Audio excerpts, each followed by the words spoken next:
This is the Variety Show 2024. I have a story about Pope Leo XIV that may give some insight into him. So, during the conclave, before he was chosen, um, all these cardinals were in the room, and Cardinal Tagal, who's this really happy, friendly Filipino cardinal, all of a sudden he starts passing out these little chocolate candies. And when it got to, and they were all smiling, that he lightened the mood at the conclave.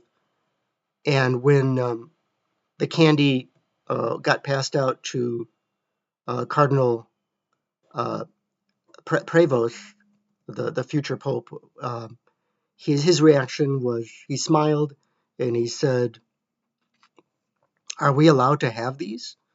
And Cardinal Tagal said, "Oh yes, it's just candy. You're allowed to have it." And he smiled and they had their candy.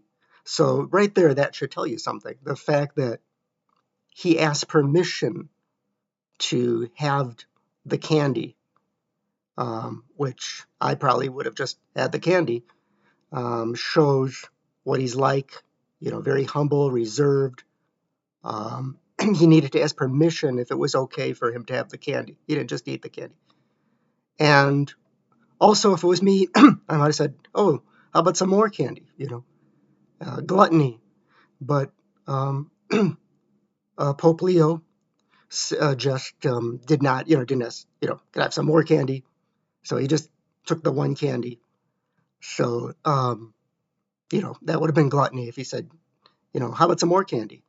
So, just something so simple that really tells you something about Pope Leo XIV. Now, it doesn't mean that we know everything about him or that he's going to be this great pope, but as holiness, and is he a man of God? Is he holy?